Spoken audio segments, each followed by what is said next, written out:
मैं अनम्यूट करूँ? ओके।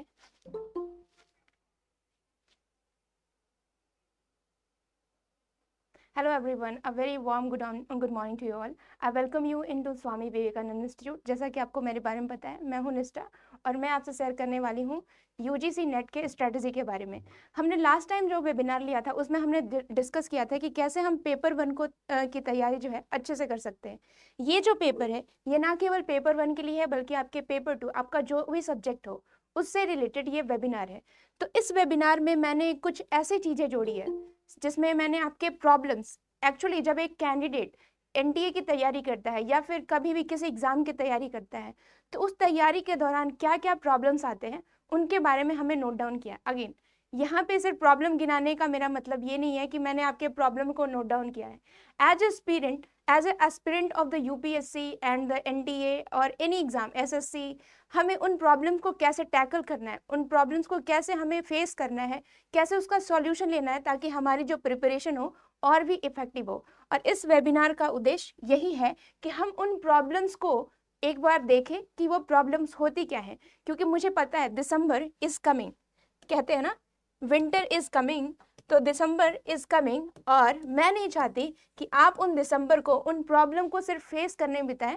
हमारी जो वेबिनार है उसका मोटिव ये है कि मैं उन प्रॉब्लम्स को आपके सामने रखूं और किस तरीके से उसको फेस करना है, किस तरीके से उसको रिजॉल्व करना है, किस तरीके से उसका सॉल्यूशन ढूंढना है, इसके बारे में हम इस वेबिनार में बात करेंगे।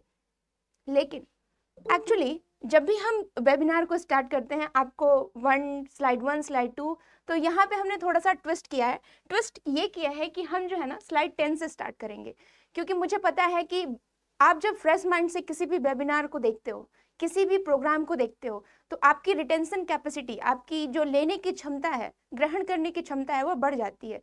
तो मैं चाहती हूँ ना कि जो टॉप प्रॉब्लम्स हैं उनसे मैं स्टार्ट करूं, यानी कि मैं स्लाइड 10 से स्टार्ट करूंगी और उसमें दिखाऊंगी आपको कि किस तरीके से जब कोई बच्चा प्रिपरेशन स्टार्ट करता है, बिकॉज मैं भी एक एस्पिरेंट रही हूँ, मैंने बहुत सारे बच्चों को गाइड किया है, बहुत सारे बच्चों को ट्यूट किया है, तो मुझे पता है कि जब आप प्रिपरेशन करते हो, क्योंकि लास्ट वेबिनार में मैंने तो ये बता दिया था कि दिसंबर में आपका एग्जाम है और ये मटेरियल पढ़ना है, सुनने में बहुत अच्छा लगा था और आप भी सोच रहे थे कि मैं ये कर लूंगा और दिसंबर से आने तक तो मैं ये चीजें नेट जेआरएफ ये तो मेरी अपनी पूंजी होगी, इस तरीके से हम सोच के चल रहे थे। बट एज ए ह्यूमन, क्योंकि हम मशीन नहीं है, हमारे पास इमोशंस है, हमारे पास प्रॉब्लम्स हैं, हम जिस सराउंडिंग में रहते हैं उन सारे सराउंडिंग में हमें बहुत सारी चीज़ों को फेस करना रहता है।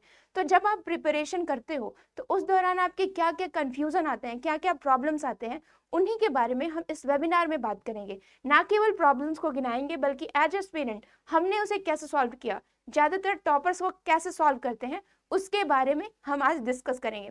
अगेन ये जो सॉल्यूशन है वो मैं ये नहीं कह रही कि दीज आर यूनिवर्सलाइज, इसे आपको भी अप्लाई करना चाहिए, बट मैं आपको बता रही हूँ कि इन तरीके को, ये प्रॉब्लम जो है ये सिर्फ आपके साथ नहीं है, ये सारे बच्चों के साथ है और हम उन्हें कैसे टैकल करना है, कैसे उसको हैंडल करना है। तो लेट्स बिगिन। सबसे पहले मैंने इस स्लाइड में कुछ फोटोज यूज की हैं ताकि मैं कम्युनिकेशन को ज़्यादा इफेक्टिव बना सकूं, उन प्रॉब्लम्स को आपके सामने अच्छे से रख सकूं। तो मैं इस फोटो का credit free stock Unsplash को देना चाहूंगी और ये जो है ना just only for the education purpose है, it's not a commercial use. So let's begin with the slide 10। ठीक है, तो जब हम स्लाइड 10 से स्टार्ट करेंगे तो जो पहला क्वेश्चन आता है वो है टाइम मैनेजमेंट। ठीक है, यानी कि एज ए स्टूडेंट जब आप प्रिपरेशन स्टार्ट करते हो तो टाइम जो है एक बहुत इंपॉर्टेंट फैक्टर होता है। आपके पास टाइम है दिसंबर का, ये आप मान के चलो। फिर उसके बाद आप देखोगे जब आप एग्जाम में बैठते हो वहां पे 3 घंटे होते हैं, जब आप मॉक देते हो वहां पे 3 घंटे होते हैं। तो इस तरीके से हम कैसे टाइम को मैनेज करें, क्योंकि मैंने देखा है कि बहुत सारे एस्पिरेंट जब एग्जाम से निकल के आते हैं तो उन्होंने कहा कि मैम मेरा क्वेश्चन छूट गया, मैम मेरा ये क्वेश्चन रह गया। जब क्वेश्चन जो है ना, आप देखो कि यूजीसी नेट, मैं CSIR की बात नहीं कर रही हूँ, यूजीसी नेट में ज़्यादातर क्वेश्चन जो होते हैं उसमें निगेटिव मार्किंग नहीं रहते हैं, ज़्यादातर पेपर में। अगर नेगेटिव मार्किंग नहीं है तो आपको सारे क्वेश्चन अटेम्प्ट करके आने हैं। बट फिर भी क्या होता है, ड्यू टू टाइम मैनेजमेंट हम कभी कुछ क्वेश्चन को सॉल्व करने में इतनी शिद्दत से घुस जाते हैं उसमें कि हमें टाइम को कैसे मैनेज करना है एग्जाम में, ना केवल एग्जाम में बल्कि प्रिपरेशन के दौरान हमें कैसे मैनेज करना है, इनके बारे में हमें पता नहीं रहता है। और इसकी वजह से हमें लगता है कि टाइम बहुत कम था। या फिर आप मान लीजिए कि आप 2 महीने पहले अवेयर हुए कि मेरा एग्जाम होने वाला है और फिर भी आप कहते हो टाइम जो है ना टाइम कम है और टाइम मैनेज नहीं हुआ। तो लेट्स स्टार्ट करते हैं कि एग्जाम में हमें टाइम कैसे मैनेज करना है, फिर उसके बाद मैं बताऊंगी प्रिपरेशन के दौरान हमें टाइम को कैसे मैनेज करना है। ठीक है, तो स्टार्ट करते हैं एंड से, यानी कि स्टार्ट करते हैं डायरेक्ट एग्जाम से। जब भी आप पेपर देने जाते हो तो आपको पता है कि उसमें आपके 3 घंटे होते हैं। ठीक है, ये सारे एस्पिरेंट को पता रहता है। इसमें हम टाइम को डिवाइड कर देते हैं। 1 आवर आपके पेपर 1 के होते हैं, 2 आवर जो होते हैं आपके पेपर 2 के लिए होते हैं। ठीक है, ये एक आइडियल सिनेरियो है, ये आपको टाइम डिवाइड करके दिया जाता है और हमसे ये अपेक्षा की जाती है कि हम इन टाइम में इस 50 क्वेश्चन को और इस 100 क्वेश्चन को सॉल्व करके आए। अब कैसे सॉल्व करना है, कैसे टाइम को मैनेज करते हुए, क्योंकि आपको क्वेश्चन छोड़ के नहीं आना है, ये अपने जहन में बैठा लो। भले ही नेगेटिव मार्किंग है तो आप उस सारे क्वेश्चन को आपको एक बार जरूर देखना है। तो कैसे टाइम को मैनेज करना है, let's talk about this. Because अगर आप इसको कर लेते हो, आप रीडिंग कॉम्प्रिहेंशन उतने टाइम में पढ़ लेते हो, आप DI उतने टाइम पे कर लेते हो, ये सब चीजें आए या ना आए, गलत आए या सही आए, उसके बारे में हम बाद में बात करेंगे। वो तो आपके प्रिपरेशन की, आपने कितने अच्छे से उन कॉन्सेप्ट्स को क्लियर कर गए हैं जिसके बारे में हमने फर्स्ट वेबिनार में बात की। लेकिन ये जो है ना टाइम मैनेजमेंट, ये बहुत जरूरी होता है, क्योंकि आप खुद सोचो कि आपको सारे क्वेश्चन आते हैं, आप सारे कॉन्सेप्ट्स क्लियर करके गए हो, बट आप जो है ना उस क्वेश्चन तक पहुंच नहीं पाए क्योंकि बस आपके पास टाइम कम था। तो कितना ज्यादा रिग्रेट फील होता है कि मैम मुझे वो क्वेश्चन आता था बट टाइम नहीं हुआ, इस वजह से मैं उस क्वेश्चन को कर नहीं पाया। तो ये जो टाइम मैनेजमेंट की जो छोटी छोटी मिस्टेक होती है ना, कैसे उसको टैकल करना है एग्जाम के दौरान, लेट्स हैव अ लुक। तो ये जो है ना आपकी रूपरेखा है जो कि एक आइडियल स्टूडेंट से डिमांड किया जाता है कि आपको 1 घंटे में क्या करना है, पेपर 1 को खत्म करना है, 1 घंटे में पेपर 2 को खत्म करना है। जब ये आप चीजें लेके चलते हो कि मुझे ऐसे करना है, यकीन मानो आप कभी नहीं कर पाओगे। ठीक है, या फिर हो सकता है कि आप ना कुछ क्वेश्चन, या फिर आपका लक अच्छा रहा ना, तब आप इस तरीके से क्वेश्चन कर पाओगे। कैसे करना है, कैसे इस आइडियल बैरियर को एक प्रैक्टिकल वे में लेना है। ठीक है, हमसे ये अपेक्षा की जाती है कि पेपर 1 के लिए आपके पास 1 घंटे हैं। ठीक है, मैं आपको एकदम सरल भाषा में समझा रही हूँ कि आपको कैसे उन गलतियों को एक प्रैक्टिकल वे में, एक एस्पिरेंट के वे में देखना है, ताकि आपकी जो टाइम मैनेजमेंट का जो इशू है वो सॉल्व हो जाए। अगेन आप याद रखो कि आप एग्जाम में घड़ी नहीं लेके जा सकते, आपका वहाँ पे कंप्यूटर में स्टॉप वॉच चलते रहता है, वहाँ पे काउंटडाउन चलते रहता है, तो आप उन चीज़ों में देखते रहो। ठीक है, उन चीज़ों में आप टाइम को बीच बीच में आपको देखना है। पेपर 2 हमसे एक्सपेक्ट किया जाता है कि we are suppose to cover at 2 hour, 2 घंटे में हमें पेपर 2 कवर करना है। किस तरीके से कवर करना है, जब आप ये सब चीजें लेके चलते हो, आपके माइंड में ये रहता है कि मुझे 1 घंटे में पेपर 1 खत्म करना है, 2 घंटे में पेपर 2 खत्म करना है, तो यकीन मानो ये कभी नहीं हो पाता है और हो सकता है आपका टाइम जो है ना, आपका टाइम छूट जाता है। तो कैसे करना है, लेट्स हैव अ लुक। हमें क्या करना है, हमें सबसे गलत जो भी, जैसे आप सोच के चलो कि ये मुझसे गलती हो जाएगी, हो सकता है, तो आप अपने आप को इस तरीके से तैयार करो ना, अपने वर्स्ट कंडीशन के लिए तैयार करो कि इससे भी बुरा हो सकता है। ठीक है, तो आप ये सोच के चलो कि मेरे पास पेपर 1 को सॉल्व करने के लिए 1 घंटा नहीं है, 45 मिनट है। ठीक है, 15 मिनट आप बफर लेके चलो, यानी कि ये मेरे पास क्या है, बफर है। ठीक है, जैसे मान लो कि घर में खाना बनता है। ठीक है, घर में खाना बनता है और आपके सामने क्या है, बहुत सारे पार्टीज हैं। ठीक है, आप सोच लो कि आपने क्या किया, एक पार्टी ऑर्गेनाइज किया है। ठीक है, आपने एक्सपेक्ट करके चला है कि वहां पे 500 लोग आए हैं, 500 लोग आएंगे, लेकिन वहां पे अगर आप ये सोच के चलोगे 500 लोग आएंगे और 500 लोगों के लिए खाना बनाना है, अगर मान लीजिए कि अचानक से 2-3 लोग और ज्यादा आ गए, तो हो सकता है कि आप जो है ना खाना अरेंज नहीं कर पाओ, और एट द एंड जो है ना आपकी मेंटेलिटी उतना नहीं होते, प्रोग्राम उतना ज्यादा नहीं होता है कि आप खाने को अरेंज कर सको। तो इसीलिए कुछ चीजें हम बफर में रखते हैं। तो अगर हमें लगता है कि 500 गेस्ट आएंगे, तो हम क्या करते हैं, 600 लोग या 550 लोगों के लिए हम खाना बना के चलते हैं, ताकि हमारी जो है ना सारी जो चीजें हैं वो पूरी हो सके। तो ये चीजें हम अपने डेली लाइफ में अप्लाई करते हैं, यही चीजें हम एग्जाम में क्यों भूल जाते हैं। हमें क्या करना है, एग्जाम में जो टाइम है उसको क्या करना है, बफर की तरह यूज करना है, ठीक है। यानी कि 15 मिनट आप क्या करोगे, बफर की तरह यूज करोगे। यानी कि आप ये सोच के चलना है आपको कि 45 मिनट मुझे पेपर 1 के लिए दिया गया है और 15 मिनट मैं यूज करूंगा उन सब क्वेश्चन के लिए जो मुझे लगे कि छूट रहा है या फिर लास्ट में कुछ करना चाहिए। तो 15 मिनट आप ना उसको चुरा लेना है अपने मेंटलिटी, मेंटल हेल्थ के लिए, क्योंकि एग्जाम में अगर आप मेंटल स्टेबिलिटी के साथ जाओगे ना तो वहां पे आपकी कॉन्फिडेंस धीरे धीरे बिल्ड होती है। तो किस तरीके से हमें टाइम को मैनेज करना है, ये तरीका होता है आपको बफर। बफर का मतलब समझने के लिए कि आपको क्या करना है, जैसे आप देखते हो कि कार जब चलता है तो कार में एक कुशन रहता है ताकि आप एक्सीडेंट से बच सको। ये आपका 15 मिनट वो कुशन की तरह काम करेगा कि मान लीजिए कि आपका एक्सीडेंट हो, या मान लीजिए कि ऐसा क्वेश्चन आ गया जो अचानक से आपके मेंटल स्टेबिलिटी को ये कर दे, भूचाल ला दे, ठीक है। और एग्जाम में ऐसा होता है कि कुछ कुछ क्वेश्चन ऐसे आते हैं ना जैसे लगता है कि हमने कभी देखा ही नहीं। उस टाइम पे आपकी जो होती है ना लेबिडो, या फिर आप जो भी कहो, आपकी जो एनएग्जाइटी जो होती है ना, वो एक हार्मोन्स धीरे धीरे बढ़ने जाती है और आपको बेचैन करती है। ये 15 मिनट आपको बफर उस क्वेश्चन की तरह काम करेगा कि आपकी जो है ना मेंटल स्टेबिलिटी, ठीक है क्वेश्चन भारी है बट मेरे पास टाइम है, I can see it in the last. तो ये 15 मिनट जो है ना आपको एक बफर की तरह, एक क्वेश्चन की तरह, एक जो है ना मैनेजमेंट कैसे कर रहा है, इसी को कहते हैं टाइम मैनेजमेंट। टाइम मैनेजमेंट करने का एक तरीका होता है और यही सब चीजें जो है ना हमें सोच के चल रहा है। आप ये सोच के चलोगे कि मेरे पास 1 घंटा है तो यकीन मानो आप उस पेपर को 1 घंटा 15 मिनट में करोगे। आप ये सोच के चलोगे ना कि आपका क्वेश्चन 2 घंटे में करना है, आप 2 घंटा 15 मिनट करोगे। तो इन सब चीजों के लिए लेकिन आप ये सोच के चलोगे कि मेरा जो पेपर है वो 45 मिनट का है, तभी आप उसको क्या कर पाओगे, 1 घंटे के लिए कवर कर पाओगे। तो जब ये सब चीजें, क्योंकि आपकी मेंटल, क्योंकि वहां पे सिर्फ आप ना, आपका मेंटल तो काम कर रहा है कि मुझे 1 घंटे में काम करना है, बट एनटीए क्या करता है, एनटीए को आप क्वेश्चन को आप प्रोडिक्ट नहीं कर सकते। कुछ क्वेश्चन हमारे अनुसार आता है, कुछ क्वेश्चन को हम प्रोडिक्ट नहीं कर सकते। तो ये जो 15 मिनट है वो आपकी मेंटल स्टेबिलिटी को, आपके कामनेस को, आपकी जो होती है ना वहां पे कैसे हमें अपने आप को स्टेबल रखना है, वो सब चीजें इस 15 मिनट में हम क्या करेंगे, मैनेज करेंगे। और यही जो होता है ना, ये आपके आपके कुशन की तरह काम करेगा, ये आपके बफर की तरह काम करेगा, ठीक है। ये सब चीजें समझ के आगे तो हम आते हैं पेपर 2 में। अच्छा, उसको भी कैसे सॉल्व करना है मैं आपको दिखाऊंगी। अगर मान लीजिए कि 1 घंटे में आपने आपने ये किया, ठीक है, अगेन 45 मिनट आप उसे देना है, फिर उसके बाद आपके पास दो घंटे बचे हैं। इसको मैं थोड़ा इरेज करके आपको मैं अच्छे तरीके से समझाना चाहती हूँ, क्योंकि मैं नहीं चाहती कि जितने भी एस्पिरेंट हैं उनका क्वेश्चन इसलिए छूटे क्योंकि उनके पास टाइम नहीं था। टाइम ऐसा नहीं होता है कि जितने भी बच्चे क्वेश्चन करके आए उनकी और ज्यादा टाइम मिला। एक्चुअली हमें टाइम मैनेज करने का तरीका पता होना चाहिए। जब आपके पास 1 घंटे, ये आपका टाइमर है, जस्ट अ मिनट, ये मान लीजिए कि कंप्यूटर के ऊपर आपकी टाइमर चल रही है, ठीक है, ये आपका टाइमर है 3 घंटे का। आपको इस तरीके से लेके चलना है, ये यहाँ पे सेकंड शो होगा, ठीक है।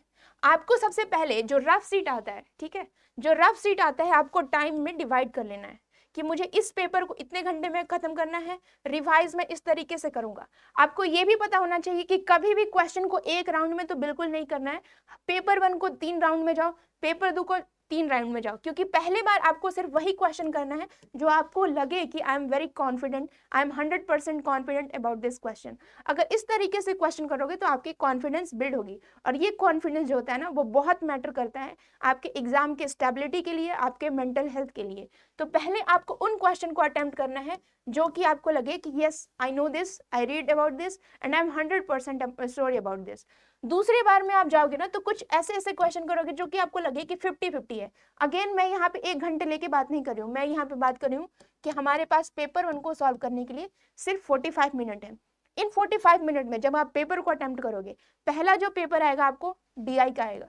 डीआई को तो आप प्लीज पहली बार अटेम्प्ट मत करना है, क्योंकि एक्चुअली जब आप मैथ सॉल्व करने पहले लग जाओगे तो वहां पे आप डिमोटिवेट हो जाओगे। तो पहली बार आप क्वेश्चन करोगे उन क्वेश्चन को श्योर शॉट जिसमें आपके बारे में आप कॉन्फिडेंट हो। या तो आप रीडिंग कॉम्प्रिहेंशन को जा सकते हो, या फिर आप कम्युनिकेशन जैसे टीचिंग जैसे आसान चैप्टर्स को पहले टैकल कर सकते हो।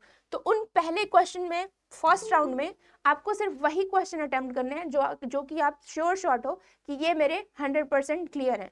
दूसरी बार में आप उन क्वेश्चन को अप्रोच करोगे दूसरी रीडिंग में जिसके बारे में आप 50-50 श्योर हो।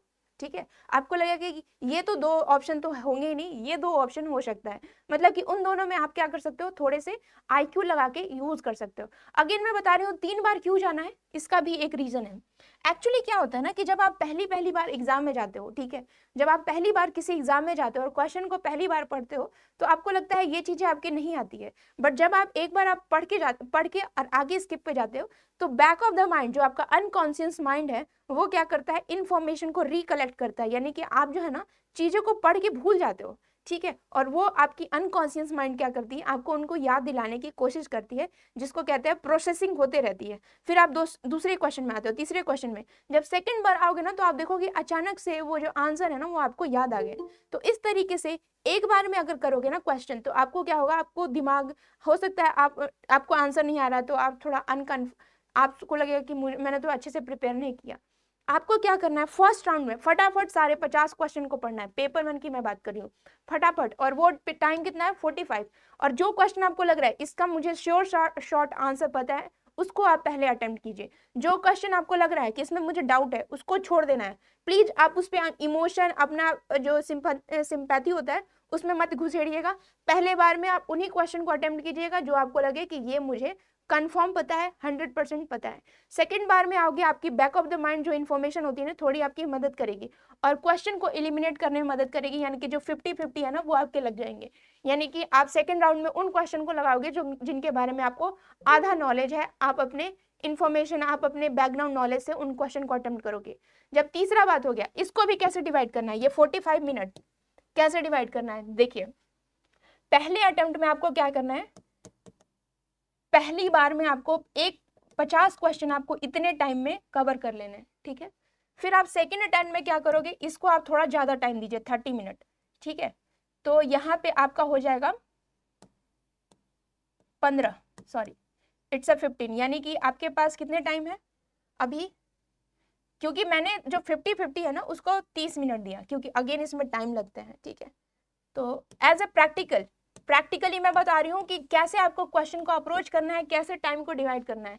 फर्स्ट राउंड जब आप पढ़ोगे आपको सिर्फ देखना है कि मुझे कौन से क्वेश्चन आ रहे हैं, कौन से क्वेश्चन नहीं आ रहे हैं, ठीक है। उसमें डिमोटिवेट होने की कोई जरूरत नहीं है, क्योंकि आप जो है ना अभी आपके पास बहुत टाइम है। तो 15 मिनट में आप पूरे 50 क्वेश्चन को पेपर 1 में जाओगे, फिर उसके बाद सेकेंड राउंड में आप 30 मिनट को देखोगे कि मुझे ये क्वेश्चन एलिमिनेट कर पा रहा हूँ कि नहीं, और वो आप 30 मिनट दोगे। अब जो है ना आपके पास कितने बचे, सॉरी यहाँ पे मुझे 15 लिखना चाहिए था। प्लीज आप इस तरीके से ना आप अपने टाइम को डिवाइड करके आप क्वेश्चन को अटेम्प्ट करो, क्योंकि यकीन मानो अगर इस तरीके से आप करोगे ना तो आपके कभी भी जो टाइम मैनेजमेंट की इशू है वो कभी नहीं आएगी।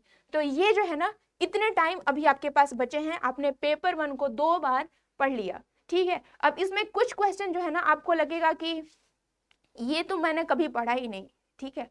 आईसीटी में कभी कभी ऐसे क्वेश्चन आ जाते हैं जैसे कि करंट बेस्ड क्वेश्चन आ जाते हैं, या हायर एजुकेशन में आ जाते हैं, या फिर पीपल्स डेवलपमेंट एंड इन्वायरमेंट में आ जाते हैं, जो आपको लगता है कि ये तो मैंने देखा ही नहीं। उस क्वेश्चन से आपको बचाएगा ये बफर, ये क्वेश्चन, ये 15 मिनट जो आपने सेव किया है पेपर 1 के लिए। तो आपको क्या करना है, उन क्वेश्चन को छोड़ करके आपने पेपर 1 को 2 बार पढ़ा और ये जो है ना ये आपके 15 मिनट आपने यहाँ पे सेव करनी है, ठीक है, एज ए बफर के रूप में। आपको ये 15 मिनट यहाँ पे अपने चुरा लिया अपने लिए, अपने मेंटल हेल्थ के लिए, ठीक है। अब हम आते हैं पेपर 2 में, ठीक है। अभी आपके पास कितना टाइम है, 2 घंटा 15 मिनट, यानी कि आपको अभी 200 क्वेश्चन करने हैं, 200 या 100, हाँ 100 क्वेश्चन करने हैं सिर्फ 2 घंटे में, यानी कि अभी आपके पास 2 घंटे 15 मिनट है। वो 15 मिनट आपका पहले पेपर से आपने चुरा लिया है, ठीक है, आपने अपने मेंटल हेल्थ के लिए रखा है। अब ये 2 घंटे 15 मिनट को आपको करना है पेपर 2 को सॉल्व। पेपर 2 को सॉल्व करने हैं आपको 2 घंटे 15 मिनट में। 15 मिनट आपने लिया है पेपर 1 से, आपने अपने लिए लिया, ठीक है। अब ये हमसे एक्सपेक्ट किया जाता है कि हम पेपर 2 को 2 घंटे में सॉल्व करें। अभी भी आपका मेंटल हेल्थ जो है ना स्टेबल रहेगा, क्योंकि आपको लगेगा कि I have more than 15 minute, यानी कि मुझे 2 घंटे से भी ज्यादा टाइम है, तो आप जो है ना क्वेश्चन को आराम से अप्रोच करोगे। बट यहाँ पे आराम से अप्रोच नहीं करना है, इसमें भी आपको क्या करना है, 3 राउंड में क्वेश्चन सॉल्व करने हैं। जो पहला बार, क्योंकि इसमें 100 क्वेश्चन है, तो पहली बार जो हम क्वेश्चन करेंगे वो 30 मिनट में पूरा 100 क्वेश्चन को रीड करने की कोशिश करेंगे। लास्ट में जब पेपर 2 आप देखोगे ना, पॉलिटिकल साइंस या फिर कुछ कुछ टॉपिक में रीडिंग कॉम्प्रिहेंशन दिए जाते हैं, वो कभी कभी हो सकता है लेंदी होता है, कभी कभी छोटा होता है, तो उनको सॉल्व करने में थोड़ा टाइम लग जाता है। तो हो सकता है इसमें ना आपके 30, 35 या 40 मिनट चला जाए। मैं प्रैक्टिकली बात कर रही हूँ, मैंने किस तरीके से क्वेश्चन को अप्रोच किया है एग्जाम में जाके, एज एस्पिरेंट मैंने कैसे उस प्रेशर को फील किया है, कैसे मैंने उसको टैकल किया है, ताकि मेरी जो टाइमिंग है ना वो कभी भी इस चीज़ों में ना व्यर्थ हो कि मैम मेरे पास टाइम नहीं रहा, मैंने टाइम को अच्छे से मैनेज नहीं किया। तो आपको क्या करना है, आपके पास 2 मिनट 15 मिनट ऐसे आपके टाइम बचेंगे और ये आपके कंप्यूटर पे शो हो रहा होगा। आपको क्या करना है, 30 मिनट में पहला राउंड कवर करना है। देखो ये मैथमेटिकल है, आपको लगेगा कि ये क्या मैथ्स पढ़ा रहे हैं, but it's a practical thing, आपको जो अप्लाई करना है एग्जाम में, ठीक है। तो आप क्या करोगे, अभी आपके पास बचेंगे 1 घंटा 45 मिनट। आपने 30 मिनट फर्स्ट राउंड में दे दिया कि आपने देखा कि 100 क्वेश्चन में आपको कौन से क्वेश्चन आ रहे हैं, कौन से क्वेश्चन आपको नहीं आ रहे। अगेन उसमें आपको डिमोटिवेट होने की जरूरत नहीं है, आप क्योंकि आपकी बैक ऑफ द माइंड वो प्रोसेस चल रही है अनकॉन्शियस माइंड में कि मैंने क्या पढ़ा था, और हो सकती है आपने अच्छा से पढ़ा हो, आपने समझ के पढ़ा हो, आपने चीज़ों को समझा हो, तो वो चीज़ें जो है ना आप रिकॉल करते हो, क्योंकि बैक ऑफ द माइंड जब आप किसी चीज़ को पढ़ते हो तो 15 मिनट ये टाइम काफ़ी होती है कि वो आपको फिर से याद आ जाए, ठीक है। तो आपको पहले रीडिंग में आपको ये देखना है कि कौन से क्वेश्चन जो है ना मुझे आ रहे हैं, कौन से नहीं, जिसमें आप बारे में आप 100% श्योर हो उसको आप वहाँ पे टिक लगाना है, जिसके बारे में आप 50-50 हो उसको आपको अभी छोड़ देना है। अब हम आ गए सेकेंड राउंड में। सेकेंड राउंड में हम 15 मिनट एक्स्ट्रा देंगे, क्योंकि यहाँ पे हमें सिर्फ पढ़ना नहीं है, एलिमिनेट करना है। तो हम क्या करेंगे, अब हमारे पास टाइम बच गया 45 मिनट। 45 मिनट हमने दिया सेकेंड राउंड में, क्योंकि हमने इस बार चीज़ों को एलिमिनेट किया और चीज़ों को समझा, तो उसमें टाइम लग जाता है। तो अभी जो है ना आपने 2 राउंड कर लिया, अभी आपके पास 1 घंटे बचे हैं, ठीक है। अब इस 1 घंटे को कैसे कवर करना है, थर्ड राउंड आओगे। थर्ड राउंड में क्या करना है, यहाँ पे आपकी जो है ना लगभग क्वेश्चन जो है ना सॉल्व हो गई है। अभी आपके पास पेपर 1 के कुछ क्वेश्चन बचे होंगे, पेपर 2 के ऑफकोर्स 50 से ज्यादा क्वेश्चन बचे होंगे। मान के चलते हैं पेपर 1 में 30 क्वेश्चन और पेपर 2 में 50 क्वेश्चन, ऐसे हम मान के चलते हैं वर्स्ट से वर्स्ट स्टूडेंट के इतने क्वेश्चन बचे हैं और उनको 1 घंटे में कवर करना है। कैसे कवर करेंगे, ठीक है। तो आप अभी क्या करोगे, अभी पेपर 1 में थोड़ा सा थर्ड राउंड के लिए जाओगे और इसमें क्या करना है, आप इसमें 30 मिनट दो वैसे क्वेश्चन को सॉल्व करने के लिए जो आपको लगे कि इट्स लाइक मतलब एक ऑप्शन जो है ना एलिमिनेट हो रहा है, आपको थोड़ी थोड़ी उसके बारे में अंडरस्टैंडिंग हो और आप एलिमिनेशन के थ्रू आप जो है ना कुछ कुछ क्वेश्चन के आंसर जो है ना क्वेश्चन में ही दिए रहते हैं। जैसे मान लीजिए कि एक क्वेश्चन जो है ना, मान लीजिए कि फर्स्ट क्वेश्चन में यही क्वेश्चन पूछा है, ईयर पूछा है, और 99 क्वेश्चन में पूछा है कि ये जो है ना प्लेस कहाँ पे हुआ। तो इस तरीके से आप 3 बार क्वेश्चन को एनालाइज करोगे ना, तो आपको कुछ कुछ क्वेश्चन दिखेंगे ना वो सिमिलर दिखते हैं और उससे आपको हिंट मिल जाता है, तो आप उन चीज़ों को एलिमिनेट कर सकते हो। तो आप क्या करो, इसमें जो है ना आप 30 मिनट दो उन सारे क्वेश्चन को सॉल्व करने के लिए जो आपको लग रहा है ना इट्स अ जिस 1/3 आप एलिमिनेट कर पा रहे हो, उन चीज़ों को आप 30 मिनट में कवर करोगे। यानी कि अभी भी आपके पास कितने टाइम बचे हैं, अभी आपके पास 30 मिनट बचे हैं। यहाँ पे हम मान के चलते हैं कि अभी आपके पास पेपर 1 में 20 क्वेश्चन बचे हैं और पेपर 2 में 30 क्वेश्चन बचे हैं, यानी कि आपको 30 मिनट में 50 क्वेश्चन करने हैं, ठीक है।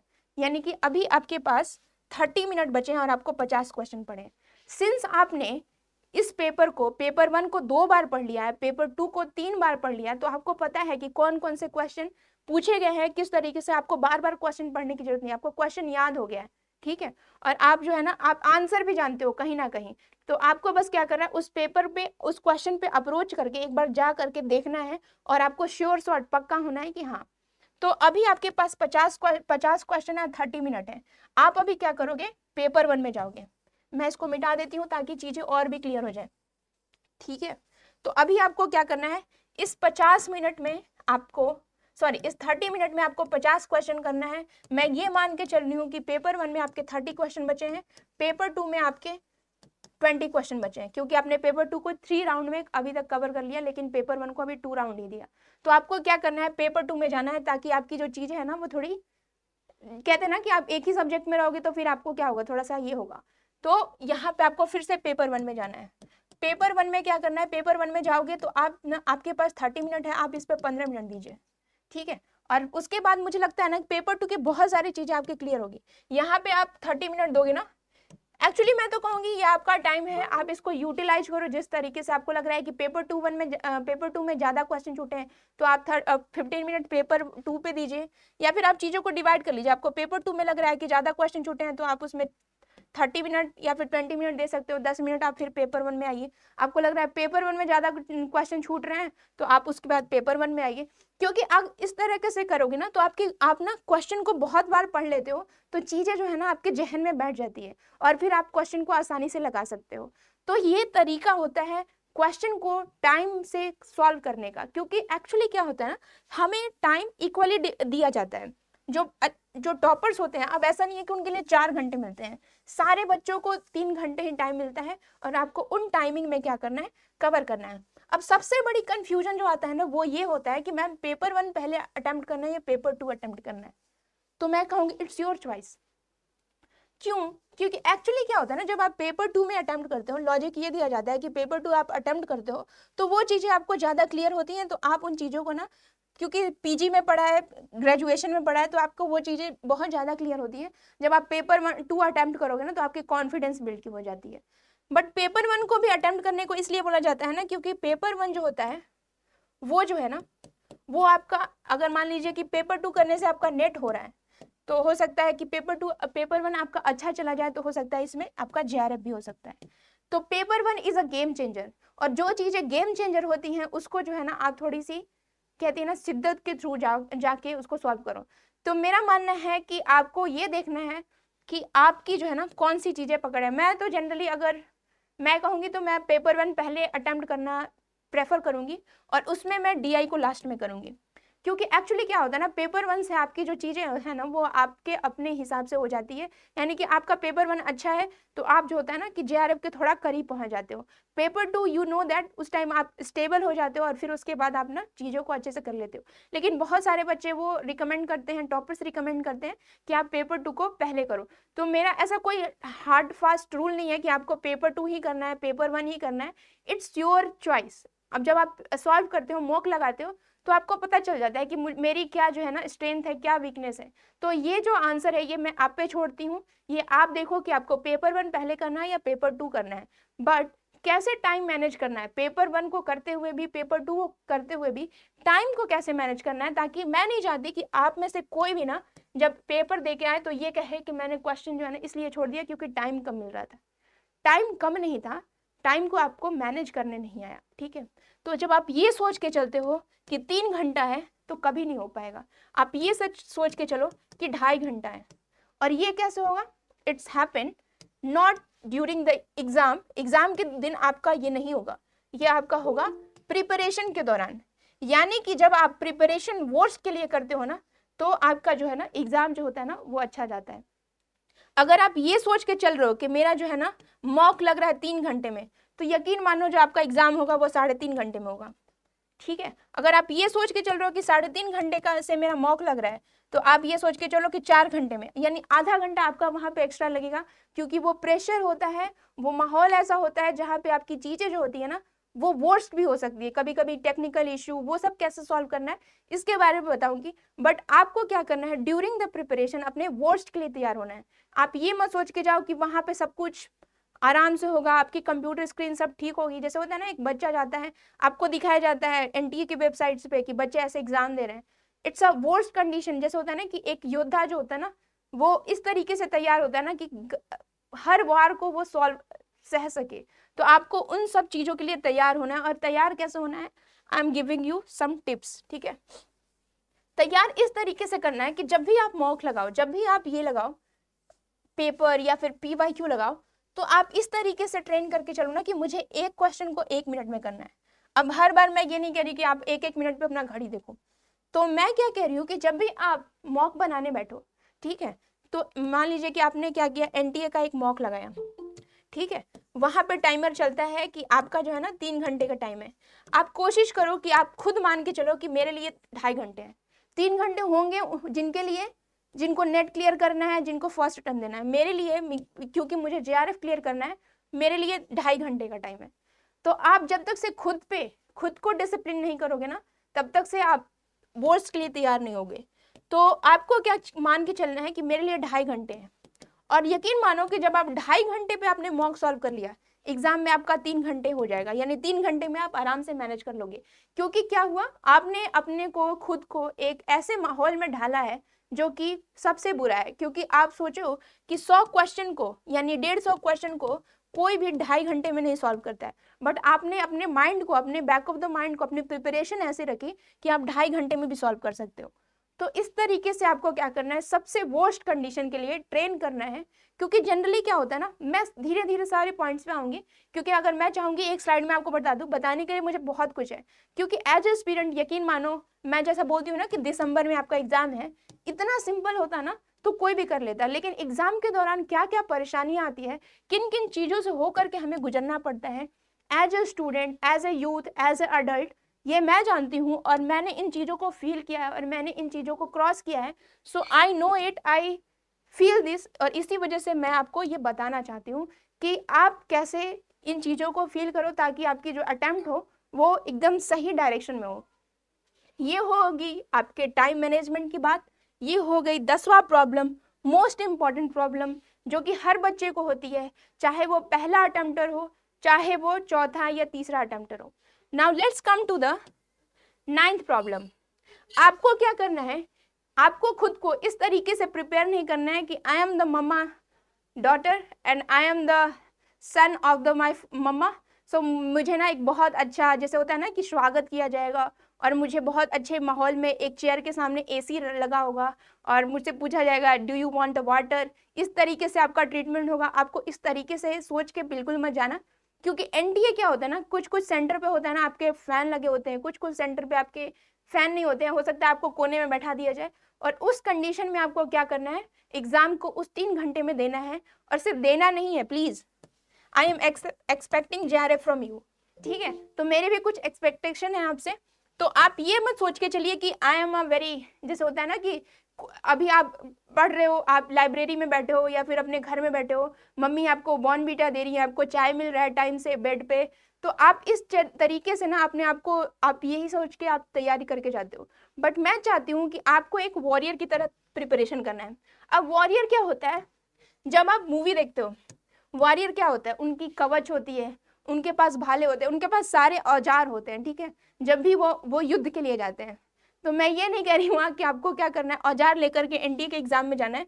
आपको क्या करना है, आपके औजार क्या है, आपके औजार हैं आपके आईडी कार्ड, जो कि आपके मतलब एडमिट कार्ड पे लिखे रहते हैं। मैं ये सब चीजें नहीं दोहराऊंगी, ठीक है। आपको क्या करना है, एक चीज जो बच्चे हमेशा भूल जाते हैं वो है अपना बॉटल। आप प्लीज अपना बॉटल, अपना पानी अपने साथ लेके जाएं। आप वेट नहीं करें कि कोई जो है ना आप सर्व करेगा आकर के आपको पानी देगा। तो आप जो है ना अपनी इनकन्वीनियंस को ध्यान में रख करके आपको अपनी बॉटल, हो सकता है कुछ वर्स कंडीशन में, जनरली धूप होता है या फिर मान लीजिए कि धूल होता है, आपके सेंटर आपके घर से बहुत दूर हो, तो आपको धूप में ट्रेवल करके जाना होता है, तो आपको क्या हो सकता है ना, वहाँ पे आपकी एलर्जी, ये सब बहुत सारी चीज़ें होती है। तो आप कुछ मेडिसिन जो है ना आप अपने बैग में जरूर लेके चलो, ताकि अगर ऐसा कंडीशन आए तो आपको ये चीज़ों को फेस नहीं करना पड़े। जब मेरा एग्जाम था तो मेरे बगल में एक बच्ची बैठी थी, she is like a coughing very badly. और उस टाइम किसी भी सेंटर वाले की इतनी, I mean as a human उनको अवेलेबल कराना चाहिए एज अ मेडिसिन और as a bottle, but they didn't ask about that, even they didn't comfort herself. तो मैं आपको चाहती हूँ कि आपको खुद से ना सेल्फ हेल्प, जिसको कहते हैं रियलिज्म, क्या कहता है कि आपको सेल्फ हेल्प करना है, अपनी जो तैयारी है खुद से करके जानी है। आपको अपने वोट्स के लिए तैयार होना है, आपको एक वॉरियर की तरह तैयार करना है। ये मत सोचो कि एनिमी जो है ना आपको आकर के ट्रीटमेंट देगा। आपको अपना फर्स्ट एड बॉक्स लेके चलना है, ठीक है। तो आपको क्या करना है, कुछ मेडिसिन छोटे छोटे, जैसे पैरासीटामोल या फिर डिस्प्रिन या फिर छोटे छोटे एलर्जी की दवाइयाँ आप अपने साथ लेके चलो। उससे ज़्यादा पैसे खर्चे नहीं होंगे, बट यू आर कॉन्फिडेंट कि अगर वर्स्ट कंडीशन आया तो मैं ये सब चीज़ें लेके चलूंगी। लड़कियाँ ये जरूर करती हैं, बट लड़के नहीं करते, क्योंकि उनको लगता है कि boys not cry. But please आप इन चीज़ों में रिस्क नहीं ले सकते। तो बॉटल, मेडिसिन और टिफिन बॉक्स, ठीक है, टिफिन बॉक्स ले लेना। कुछ कुछ जैसे होता है ना बाहर की चीज़ें आप लोग खाने लगते हो, लास्ट टाइम पे वो होता है, तो आप कुछ मम्मी से घर से बनवा के या फिर कुछ भी चीज़ें जो घर का हो, थोड़ा सॉलिड हो, आपको 3 घंटे बैठने लायक बना सके, उन चीज़ों को। और प्लीज़ बुक तो लेके जाना मत, बुक नोट्स ये सब चीज़ें आप घर पे ही भूल जाना, क्योंकि यार तुम लोग दिसंबर का टाइम है, दिसंबर तक पढ़े हो, कुछ तो खुद पे कॉन्फिडेंट रखो। फिर सेंटर में जाके आप 1 घंटे तक पढ़ते हो और फिर आप कॉन्फिडेंट रहते हो ये आएगा वो आएगा। उस 1 घंटे में पढ़ने से जरूरी नहीं है वो क्वेश्चन आ ही जाए, बट आप स्ट्रेस हो गए सो अलग कि ये आएगा कि नहीं वो आएगा कि नहीं। बच्चे पन्ने पलटते जाते हैं। एनटीए को कोई प्रेडिक्ट नहीं कर सकता। आपको उतने घंटे पढ़ने से, उतने महीने पढ़ने से अगर नहीं होगा तो ये 1 घंटे पढ़ के आप क्या कर सकते हो। तो प्लीज आप ना बुक को प्लीज मत ले जाना, आप बॉटल ले जाओ, एडमिट कार्ड ले जाओ, ठीक है, पेन जरूर लेके जाना, 2 फोटो जरूर लेके जाना, ठीक है, मेडिसिन प्लीज ले लेना।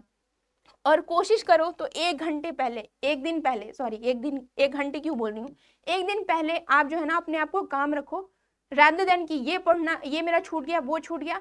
इन सब से कोई नहीं होता है, क्योंकि यकीन मानिए जो टॉपर्स भी होते हैं ना, गिव मी अ सेकेंड, जो टॉपर्स भी होते हैं ना, जिन्होंने नेट में 99.9999999 करके परसेंटाइल लाया है, उनसे अगर आप पूछोगे ना कि मैम आपने क्या पढ़ा, वो इंटरव्यू में आपको बताएंगे कि मैंने ये चीजें पढ़ ली। बट यकीन मानो जिनका निकल भी जाता है ना जेआरएफ, वो भी कहते हैं ना कि मैंने ना क्या किया, मैंने सारे टॉपिक को, मेरा तैयारी नहीं हो पाया था, यानी कि सारे टॉपिक को मैं नहीं पढ़ पाया था, सारे जो बुक होते हैं वो रट के नहीं गए थे, क्योंकि इट्स अ वास्ट टॉपिक।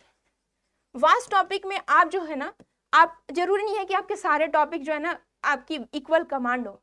तो आपको क्या करना है, आपको अगर लग रहा है कि ये मेरा वीक है तो इट्स ओके। आपको क्या करना है, उन चीजों, अपनी वीकनेस को लेकर के अपने माइंड को काम करके आपको वहां पे बैठना है, क्योंकि जरूरी नहीं होता है कि हर बार क्या होता है हार्डवर्क ही काम करता है। आपकी प्रेजेंस ऑफ माइंड, आपकी कामनेस, आप किस तरीके से क्वेश्चन को अप्रोच करते हो, उस टाइम आपकी माइंड कितना स्टेबल है, ये भी इंपॉर्टेंट रखती है। तो आप अगर अपने प्रेजेंस ऑफ माइंड, अगर आपकी मानसिक स्थिति शांत है, स्थिर है, तो आप क्वेश्चन को आसानी से उस टाइम अटेम्प्ट कर पाओगे। क्योंकि अगर आप क्वेश्चन देखो डीआई का, टीचिंग एप्टीट्यूड का, ये सब क्वेश्चन जो होते हैं ना, वो हड़बड़ी में क्या होता है, उसके आंसर आपको नहीं आते हैं। बट जिस दिन आप काम हो करके, जिस दिन आप स्थिर रह करके उन क्वेश्चन को धीरे धीरे स्टेप बाय स्टेप फॉलो करोगे, क्योंकि कभी कभी क्या होता है ना, कैलकुलेशन जो होता है ना, उसमें हमारी गलतियां हो जाती है। तो इसी वजह से आप जो है ना, जब आप शांत रह करके क्वेश्चन को अप्रोच करोगे तो वो चीजें जो है ना आसानी से सॉल्व हो जाएंगी। आगे बढ़ते हैं। ये सब चीजें तो हो गई। जो 8th problem generally as a student face करते हैं वो है डेविएशन। अब एनडीए के एग्जाम में क्या डेविएशन हो सकता है, मैं सुंदर कन्या या फिर सुंदर लड़की की बात नहीं कर रही हूँ, वो तो डेविएशन आपका पर्सनल डेविएशन है, ठीक है। वो डेविएशन अगर आप डिटरमाइंड हो कि मेरे पास दिसंबर का टाइम है, वो आप आराम से क्रॉस कर लोगे। और आप एक एज अ पीजी स्टूडेंट हो, अगर आप सपना रखते हो असिस्टेंट प्रोफेसर बनने का, आप सपना रखते हो रिसर्च स्कॉलर बनने का, तो I am very proud to say that you can tackle this issue. जो इशू जनरली आपसे आता है वो है कि कभी कभी एग्जाम जो होता है ना डिले हो जाता है, कभी कभी एग्जाम जो होता है ना पहले हो जाता है। जैसे इस बार क्या हुआ, जितने भी जो मेजर सब्जेक्ट थे, जैसे पॉलिटिकल साइंस हो गया, कॉमर्स हो गया, या फिर लॉ हो गए, इन सब जनरली इन सब के एग्जाम जो होते हैं वो लास्ट में होते हैं, ठीक है। और जो कम जो सब्जेक्ट रहता है, जैसे इंटरनेशनल रिलेशन हो गया, या फिर आपकी बहुत सारे लैंग्वेज की, ये सब चीजें जो होती है ना ये पहले होती हैं। लेकिन इस बार पूरा चेंज हो गया, इस बार पहले ये जो मेजर सब्जेक्ट थे वो हो गए और इस बार लास्ट में हुआ। तो इस तरीके से आपको क्या करना है, इन सब चीजों को ना, कब होगा एग्जाम, कितने देर में होगा एग्जाम, पोस्टपोन्ड हो गया, इन सब चीजों से आप अपने आप को थोड़ा ऊपर उठाओ। और आपको क्या देखना है कि एग्जाम जब भी होगा आपको क्या करना है, तैयार होना है, ठीक है। बस ये सोच के चलो कि मैं दिसंबर के लिए, दिसंबर में कभी हो सकता है, या फिर हो सकता है जनवरी में हो सकता है आपका फरवरी में हो। यूट्यूब वीडियो देखने से अच्छा है कि आप जो है ना उतने टाइम में आप कोई लेक्चर देख लो, आप अपनी तैयारी पे जोर लगा दो, ठीक है। तो आप बार बार जाके यूट्यूब वीडियो देखोगे या फिर चीजों को कहोगे ना, अरे एग्जाम तो हो ही नहीं रहा है, जब एग्जाम का डेट आएगा ना तब मैं पढ़ना चालू करूंगा, तब मैं मूक लगाऊंगा। तो प्लीज ये सब चीजें मत करो, क्योंकि ये सब क्या है, ये एक डेविएशन है। आपके एग्जाम को ना एक जैसे होता है ना, कि जैसे मान लो कि आप सीधे सीधे चल रहे हो, आपने देखा कि यहाँ पे एग्जाम पोस्टपोन, आप इधर मुड़ गए, यानी कि आपने जो टाइम बनाया था कि मुझे इस तरीके से पढ़ना है, उसमें एक डेविएशन आ जाता है और उस डेविएशन से आपको क्या करना है, बचना है। तो प्लीज आप इन चीजों से ना, जो एग्जाम का डिले होता है, या फिर एडमिट कार्ड कब आएगा, या फिर उसका आंसर की कब आएगा, जो भी होगा यू विल सी, बट आपको क्या करना है, आपको एग्जाम पे फोकस करना है। ये जब आएगा तब आप देख लेना, जब रिजल्ट आएगा, जैसा भी रिजल्ट आएगा you will face it, but आपको अगर लगता है कि आपका प्रिपरेशन अच्छा है तो इन सब चीज़ों पे आपको ध्यान देने की जरूरत नहीं है, ठीक है। और उसके बारे में बताऊंगी क्या होता है एनेक्सियस, जब आप चिंता करने लगते हो अपने रिजल्ट को देख करके, तो वो सब भी चीज़ें होती है डेविएशन के रूप में। बट जो 7 प्रॉब्लम आपको देखने को मिलता है वो है एग्जाम में आप कितनी शांति रखते हो अपने दिमाग में। अब शांति का मतलब ये निशान तो सब रहते हैं, एग्जामिनर के सामने सब कोई दिखाता है कि यस आई एम, क्योंकि आपको वहां बोलने नहीं दिया जाता है। बट वो जो मैं शांति की बात कर रही हूँ वो मैं आपकी बाहरी शांति की बात नहीं कर रही हूँ, मैं बात कर रही हूँ आपके अंदर की शांति। यानी कि ये जो दिमाग है ना, इस दिमाग में आप कितने शांत हो, वो जो है ना वो गेम है नेट और जेआरएफ के बीच का अंतर, ठीक है। जितनी शांति से आप अप्रोच करोगे आप जेआरएफ के उतने ही करीब जाओगे, ठीक है। तो हो सकता है कि आप एग्जाम में ये सोच के चलो कि कुछ कुछ टेक्निकल इशू, जैसे मान लीजिए कि आप आंसर लगा रहे हो और आंसर आपके कंप्यूटर स्क्रीन पे शो ही नहीं हो रहा है, और अचानक से आपको पता चला जब 15 मिनट टाइम है कि अरे ये क्या, ये तो क्वेश्चन शो ही नहीं हो रहा है। तो आप बीच बीच में देखते चलो कि जो भी मैं रिस्पॉन्ड कर रहा हूँ वो कंप्यूटर स्क्रीन पे ग्रीन हो रहा है कि नहीं। दूसरे इशू जब आते देखते हैं आप, मुझे समझ लो कि आप पैर हिला रहे हो, हाथ हिला रहे हो, अचानक से आपकी जो कंप्यूटर ना वो बंद हो जाती है। तो उस टाइम पे आपको क्या करना, घबराना बिल्कुल नहीं है। जितने भी टेक्निकल असिस्टेंट आपको घूम रहे हैं आपको उन्हें तुरंत कॉल करना है, हाथ उठाना है शांति से, ठीक है। हल्ला वल्ला कुछ मचाने की जरूरत नहीं है, आपको सीधे स्टैंड हो जाना अपने सीट पे या फिर हाथ उठाना है। They will come and they will solve you because they are there for you. तो जो आपको क्या करना है वहां पे जितना हो सके आपको अपनी कामनेस, अपनी मेंटल स्टेबिलिटी को ध्यान में रख के बात करने। जो दूसरी चीज आपको जनरली देखने को मिलता है वो है सेंटर पे टाइम से पहुंचना। जनरली क्या होता है, बच्चे ना क्या करते हैं कि स्मार्ट बनने के चक्कर में उनको लगता है ना कि पहले जाऊंगा तो पहले जब देखूंगा ना दूसरे को तो ज्यादा मेरे को नर्वसनेस हो जाएगी, तो मैं क्या करूंगा एग्जाम के 5 मिनट पहले पहुंचूंगा, डायरेक्ट सेंटर पे पहुंचूंगा और डायरेक्ट एग्जाम में जाके बैठ जाऊंगा। जब ये सब चीजें आप प्लान करके जाते हो ना डायरेक्ट डायरेक्ट डायरेक्ट, तो इसमें बीच में जो आता है ना ट्रैफिक, क्योंकि सेंटर जनरली आप देखो ना सिटीज में होते हैं, सिटीज में आपको ट्रैफिक हो सकता है, कभी आपके उबर आए या ना आए, कभी आपकी मेट्रो जो होती है ना वो लेट हो जाती है। मेट्रो तो खैर वैसे लेट नहीं होती है, बट आप कोशिश करो ना कि आपको क्या करना है, आप अपने जिस भी सिटी में आपका एग्जाम हो रहा है, जहां पे भी एग्जाम हो रहा है, कोशिश करो वहां पे आधा घंटा पहुंचने के लिए। कोशिश करो कि आप वहां पे ना, आपको लग रहा है कि सब कुछ ठीक ठाक चलेगा तो आप 15 मिनट पहले जरूर पहुंच जाओ, ताकि आप जो है ना वहां पे अपने माइंड को स्टेबल कर सको। ऐसे मत पहुंचो कि जा रहे हो फटफट फटफट रख रहे हो अपना बैग, फिर उसके बाद बैग में जाके जा रहे हो, फिर 5 मिनट है, फिर क्वेश्चन पेपर जैसे क्वेश्चन मिल रहा है वहां पे, जैसे होता है ना 3 इडियट में अचानक से ऐसे हीरो की तरह एंट्री करते हुए और ये सर प्रेजेंट सर, ऐसे नहीं करना है, ठीक है। ऐसे ये सब चीजें फिल्में में होती है, फिल्में में अच्छा लगती है, but it's the exam that decide your life. Again life तो डिसाइड नहीं कर रहा है, बट आपकी करियर किस तरह जाएगी ये डिसाइड कर रहा है, ठीक है। तो इतनी इंपॉर्टेंट चीज है तो ऑफकोर्स आपको थोड़ा सा इंपॉर्टेंस तो देना है। आप अपने थोड़े से टाइम इसमें पहले पहुंचो ताकि आपकी जो है ना मेंटल स्टेबिलिटी थोड़ी सही रहे। ये तो हो गई एग्जाम में कैसे काम रहना है। ऑफकोर्स इसके अलावा भी बहुत सारे प्रॉब्लम्स होते हैं, बट एज ए स्टूडेंट मैंने क्या फेस किया, मेरे स्टूडेंट ने क्या फेस किया एग्जाम के बारे में, मैं उनके एक्सपीरियंस को आपके सामने बता रही हूँ कि एक एग्जामिनर के एक जो बच्चा होता है वो क्या प्रॉब्लम फेस करता है और हमें कैसे उसको सॉल्व करना है। और वेबिनार इसी पे आधारित है। मैं उन चीज़ों को रिपीट नहीं करना चाहती कि आपको क्या पढ़ना है, ये सब चीज़ें मैंने वेबिनार फर्स्ट में बता दिया है, और आपको प्रैक्टिकल सिचुएशन में कैसे डील करना है, क्योंकि वी आर ह्यूमन, और एग्जाम सेंटर में जाके कैसे चीज़ों को सॉल्व करना है, कैसे चीज़ों को देखना है, ये हमें पता है। तो हमें किस तरीके से उन चीज़ों को फेस करना है ताकि हमारी जो एग्ज़ाम है वो अच्छे से जाए, उनके बारे में हम आज बात कर रहे हैं। जब कामनेस की बात आ गई तो वो है कि क्या करें, किस तरीके से आप रिवाइज करो, किस तरीके से प्रैक्टिस करो, ठीक है। ये जो क्वेश्चन है जनरली पूछा जाता है, क्या करना है मॉक लगाएं, आपको जनरली कह देते हैं जो भी जितने भी आपको एग्जामिनर जितने भी टॉपर्स होते हैं कि मैं तो मंडे को पढ़ता था, नहीं वो कहते हैं कि 7 दिन पढ़ते थे, एक दिन में रिवाइज के लिए रखता था। ये भी ठीक है, बट मुझे ये चीजें समझ में नहीं आती थी, ठीक है। रिवाइज कैसे करते हैं, मतलब रिवाइज क्या पढ़ने से वो अलग होता है, ठीक है। तो मुझे ये चीजें समझ में नहीं आती थी, क्योंकि मैं अपने बच्चों को ये बताती हूँ ना, मैंने आपको लास्ट टाइम ये बताया कि आपको क्या करना है कि आप PYQ लगाओ। अगर आपको PYQ में कुछ क्वेश्चन गलती आ रहा है तो आपको क्या करना है, फिर से जा करके उस टॉपिक को पढ़ना है। तो यहाँ पे रिवीजन आपका साथ साथ चल रहा है जब आप पढ़ रहे हो। आपको यहाँ पे संडे का टाइम निकालने की जरूरत नहीं है, या फिर कोई एक ऐसा महीना जिसमें आपको सिर्फ रिवाइज करना है। आपकी चीजें साथ साथ चल रही है, आपकी रिवीजन, आपकी स्टडी, सब कुछ साथ चल रहा है, क्योंकि आप बार बार PYQ रेफर कर रहे हो, आप बार बार सिलेबस को रेफर कर रहे हो।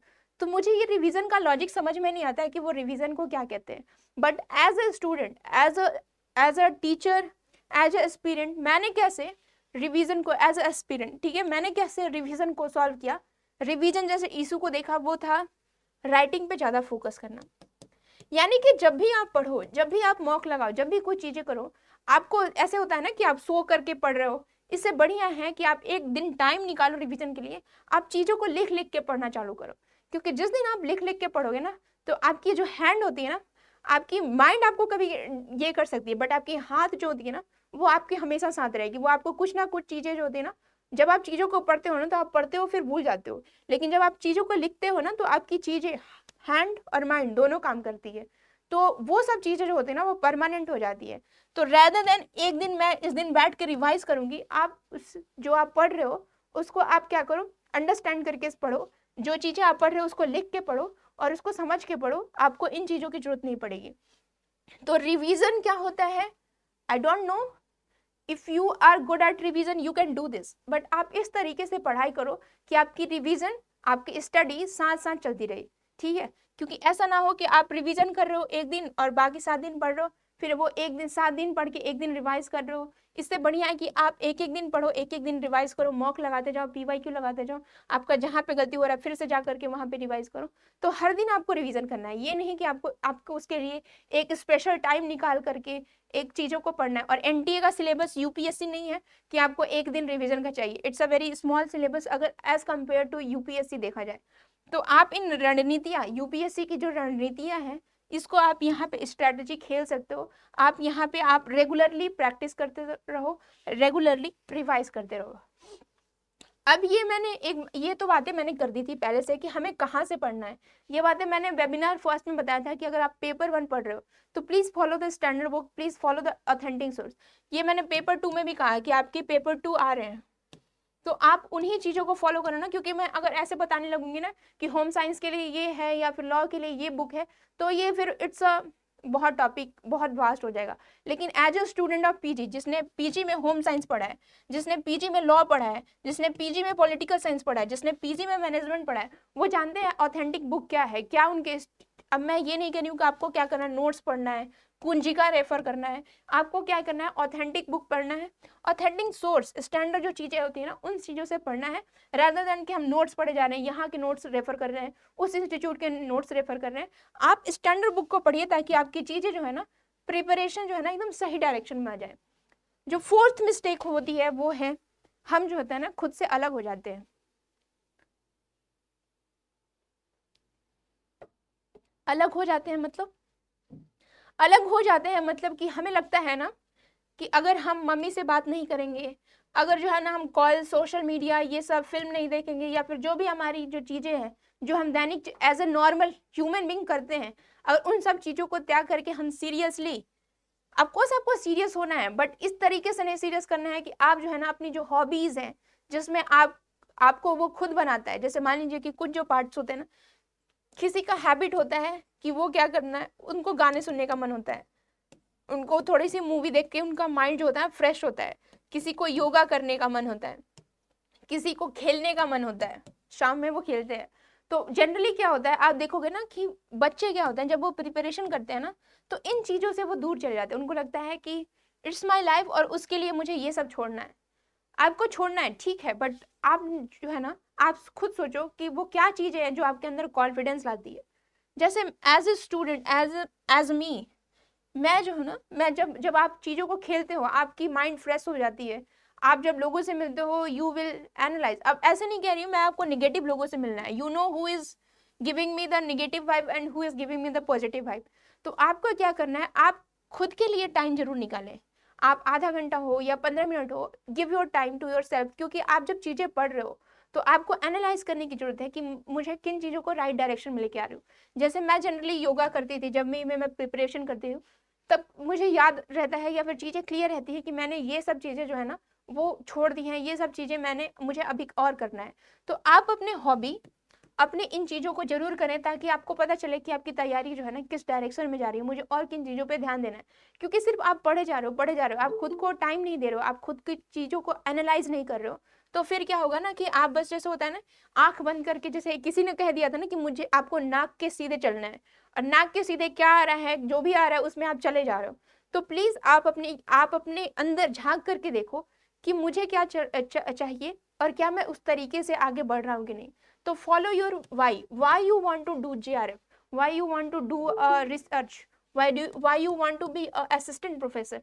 जब आप इन चीजों का आंसर नहीं ढूंढोगे, अपने वाई क्यों का आंसर नहीं ढूंढोगे, तो आप जो है ना एक लॉन्ग गेम में जीत नहीं पाओगे। ठीक है, तो आपको अगर लॉन्ग गेम खेलना है, लॉन्ग रेस में जीतना है, तो आप क्यों कर रहे हो इसके बारे में आपको पता होना चाहिए। और ये क्यों का आंसर आपको आपकी हॉबीज, आपकी गेम्स, आपकी अदर एक्टिविटीज, आपका मेडिटेशन, या फिर जो भी चीज जिसको आस्था, जिसको पूजा से मन लगे। अब आस्था पूजा वो लड़कियां नहीं, मतलब कि आपकी जो है ना, जैसे होता है ना कि आपकी जो चीज है, जैसे कि आप जो है ना खुद को एक संपूर्ण समझते हो, जैसे कि स्पिरिचुअलिटी की ओर, मेडिटेशन की ओर, इन सब चीज़ों से, या फिर गेम की ओर, इन सब चीज़ों से आपको क्या करना है, थोड़ी सी अटैचमेंट रखनी है, पूरा अपने आप को एक्सक्लूड नहीं कर देना है।